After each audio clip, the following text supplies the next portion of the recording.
When my family's house was sold for redevelopment, we received a windfall of $1.2 million.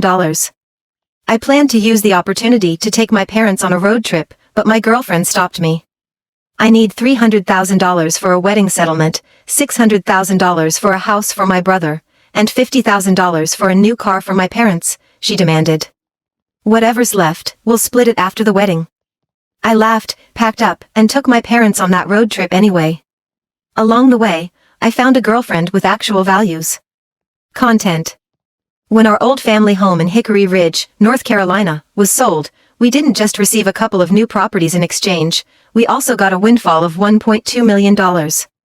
My parents, ever practical, decided to transfer half of the money, $600,000, into my account. You're working now, Colton, Mom said calmly. It's time for you to learn how to manage money. Don't waste it on anything stupid like gambling or drugs, the rest is up to you. I practically jumped for joy, hugging my mom and peppering her with kisses. You guys are the best parents ever. Don't worry, I'll use it wisely. No reckless spending, I promise.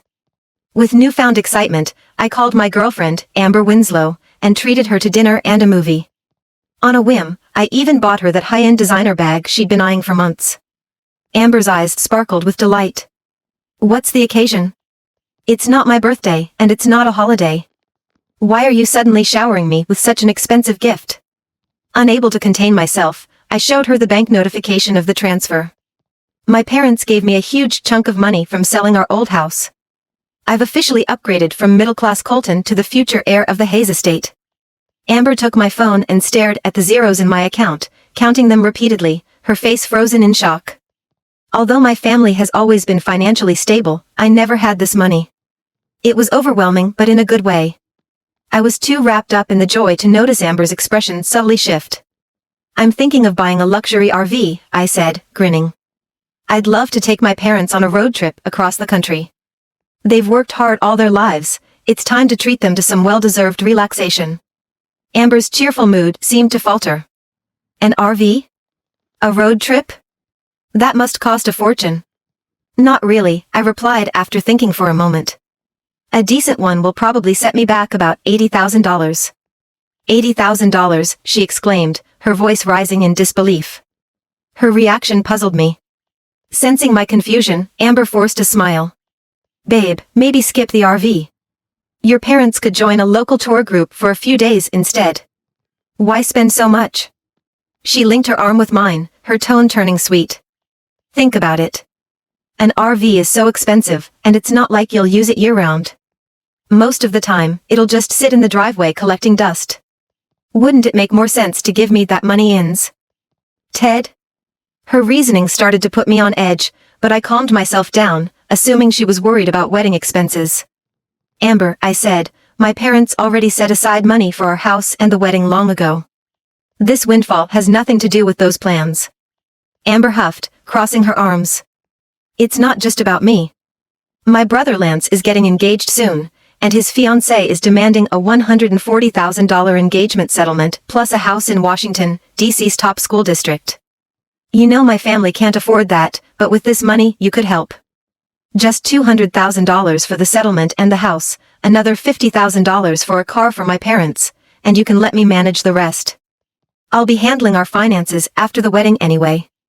Amber added in a muttered tone, and my parents have never been on vacation either. How about you take them along, too?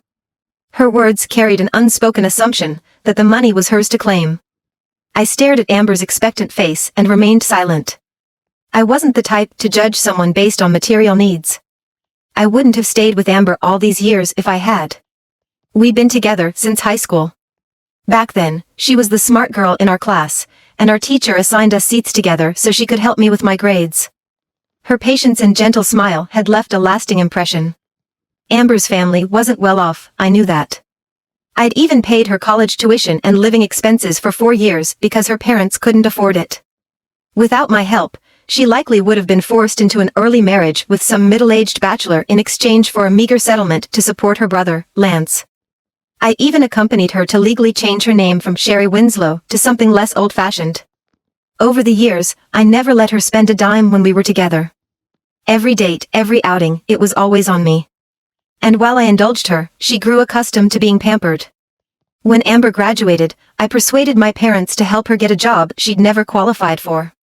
But now, looking back at it all, I wondered if I'd gone too far.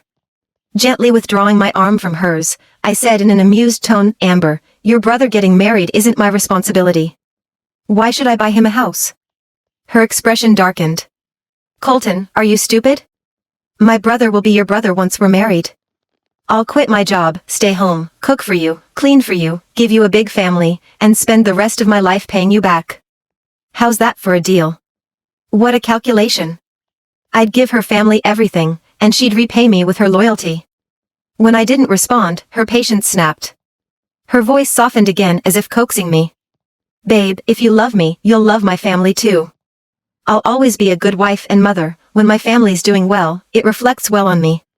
Isn't that important?" Her demands were absurd. I didn't care what she said. "I'm not giving you the money," I stated firmly. Amber exploded. "Colton Hayes, don't push me. Are you seriously refusing to buy my brother a house? After everything I've done for you, my years with you mean nothing? Now that you've got money, you're just dumping me?" The argument escalated in the middle of the mall, drawing stares from passers-by. I hated causing a scene. I tried to lead her somewhere private to talk, but she yanked her arm away and angrily threw her new designer bag on the floor. Picking it up, I said, "If you don't want it, I'll give it to my mom. She'll appreciate it more." Without a backward glance, I walked away. Amber's shouts followed me, accusing me of ingratitude. "You'll regret this, Colton. After everything I sacrificed for you, you owe me." But I didn't look back. Back home, I collapsed onto the couch, staring blankly at the ceiling. The thrill of newfound wealth had evaporated entirely. I reflected on my years with Amber. When it wasn't about her family, she was the perfect girlfriend, kind, attentive, and warm. She was everything I'd ever wanted.